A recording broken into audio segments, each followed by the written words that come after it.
پێش 2026 ئەم کارانە ئەنجام بن. بەشی سێهەم هەرچی شتی زیاتان هەیە فڕێبن. واتە چۆن؟ واتە ڕەنگە جلوبەرگێکە هەبێ، ڕەنگە شتێ لە ژوورەکە تا بێ زیاد بێت، داد نابێ، ینی هیچ سوودێکە پێ نەگەێنێت، تەنها شوێنی گرت بێت. ڕەنگە بۆ نمونە چەند ئەکسسواراتێکی زیادەت هەبێ بە هیچ شێک بەکاریان نەهێنێ، ڕەنگە کاڵ بۆ بتنەوانێ، ڕەنگە چەندبوویەکی دەستی هەبێ وشک بوو بێتەوە، تەنانەت ڕەنگە کۆمەڵێک ڕسم لەناو موبایلەکە تا بێت کە تەنها گێگای لێبرد بێتی، تەنها شوێنی لێبرد بێتی، یان کۆمەڵی ڤیدیۆمان هەیە، یان کۆمەڵی ئەپلیکیشنمان هەیە بە هیچ شێک بەکاریان ناهێنی.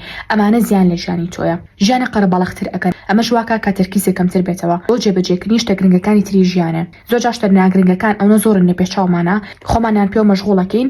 ئەمەش واکە کە کاتی پێویستمان نەمێنێتەوە بۆچی بۆ شتە گرنگەکانی تری ژیانمان کابێل ئەسڵا خەریکی ئەوانە بین. بۆیە پێشەوەی کە بچینە 2026 هەڕستمێکی زیاد هەیە لەناو موبایلەکەتا بیسڕەوە، هەر ڤیدیۆکی زیاد هەیە لەناو موبایلەکەتا بیسڕەوە، هەر ئەپلیکیشنێک هەیە کە بەکاری ناهێنی یان نەزانی سوودی نییە، یاریەک بێ هەشتێک بێت کە بزانی بەڕاستی سوودی بۆ 2026 نییە بیسڕەوە. جلی زیاد هەیە، ئەگەر بەکەڵێکە بیبەخشە، ئەگەریش بەکەڵێک نایە فڕێبە.